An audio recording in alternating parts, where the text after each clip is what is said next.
what is going to be the future of learning?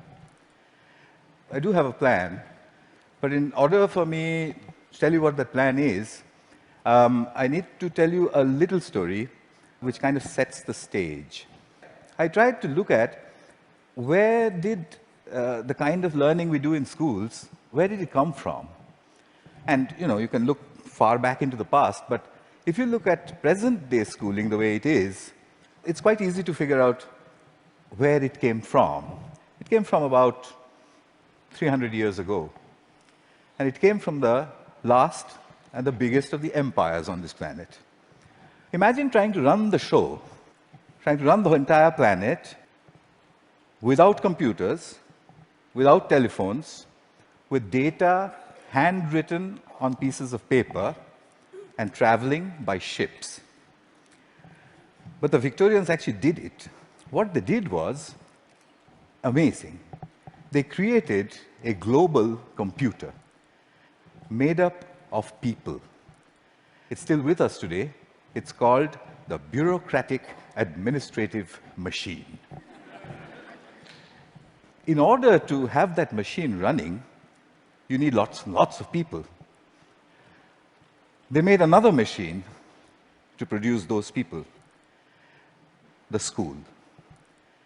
The schools would produce the people who would then become parts of the bureaucratic administrative machine. They must be identical to each other. They must know three things. They must have good handwriting, because the data is handwritten. They must be able to read, and they must be able to do multiplication, division, addition, and subtraction in their head. They must be so identical that you could pick one up from New Zealand and ship them to Canada, and he would be instantly functional. The Victorians were great engineers. They engineered a system that was so robust that is still with us today, continuously producing identical people for a machine that no longer exists. The empire's gone. So what are we doing with that design that produces these identical people? And what are we going to do next, if we ever are going to do anything else with it? So that's a pretty strong comment there. I said schools as we know them now, they're obsolete. I'm not saying they're broken.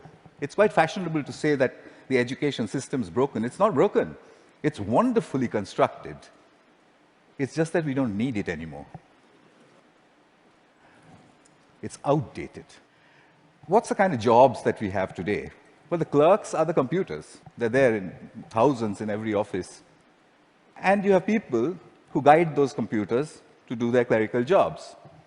Those people don't need to be able to write beautifully by hand. They don't need to be able to multiply numbers in their heads. They do need to be able to read. In fact, they need to be able to read discerningly. But that's today. But we don't even know what the jobs of the future are going to look like. We know that people will work from wherever they want, whenever they want, in whatever way they want. How is present-day schooling going to prepare them for that world? So, what are jobs going to be like? Well, we know what they're like today.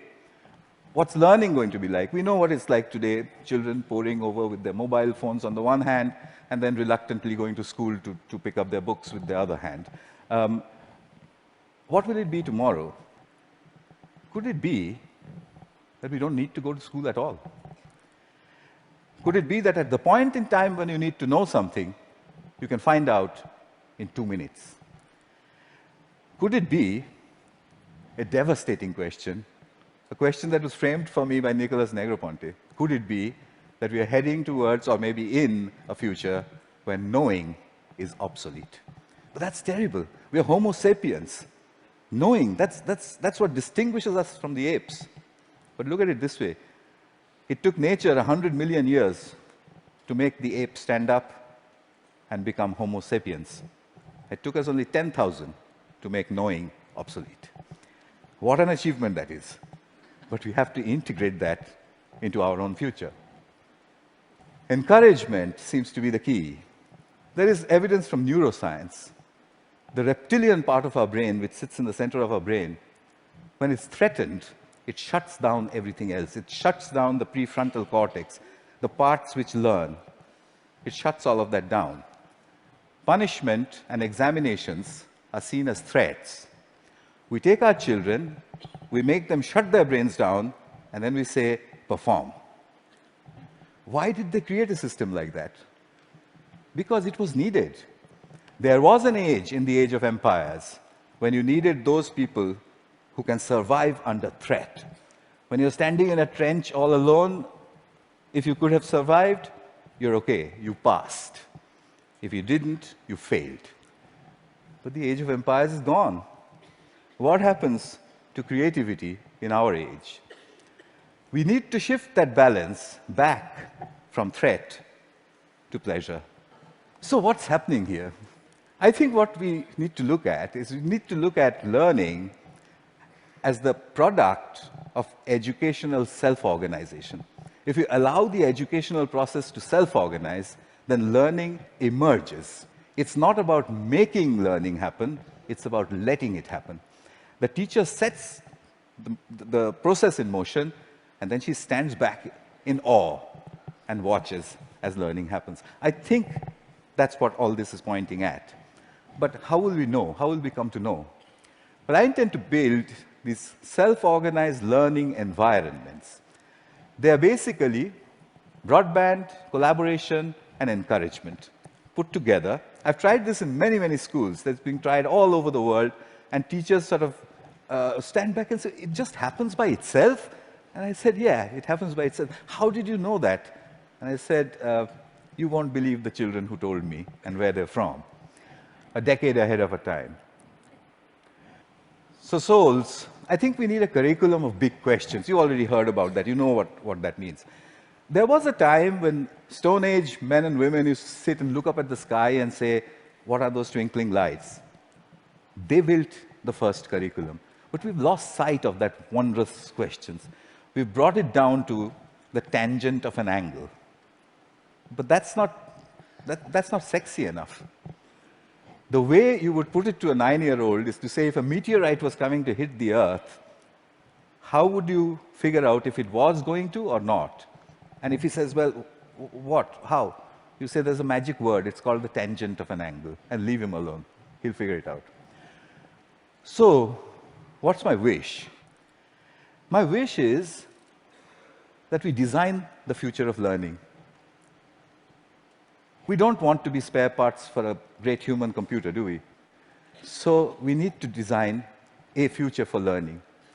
And I've got to get this wording exactly right, because, it's very important. My wish is to help design a future of learning by supporting children all over the world to tap into their wonder and their ability to work together. Help me build this school. It'll be called the School in the Cloud. It'll be a school where children go on these intellectual adventures driven by the big questions which their mediators put in. The way I want to do this is to build a facility where I can study this. It's a facility which is practically unmanned. The lights are turned on and off by the cloud, etc., etc. Everything's done from the cloud. But I want you for another purpose. You can do self-organized learning environments at home, in the school, outside of school, in clubs. It's very easy to do. There's a great document produced by TED which tells you how to do it. If you would please do it across all 5 continents and send me the data. That's my wish. And just one last thing. I'll take you to the top of the Himalayas. At 12,000 feet, where the air is thin, I once built 2 hole-in-the-wall computers. And the children flocked there. There was this little girl who was following me around. And I said to her, I want to give a computer to everybody, every child. I don't know, what should I do? And I was trying to take a picture of her, quietly. She suddenly raised her hand like this and said to me, get on with it.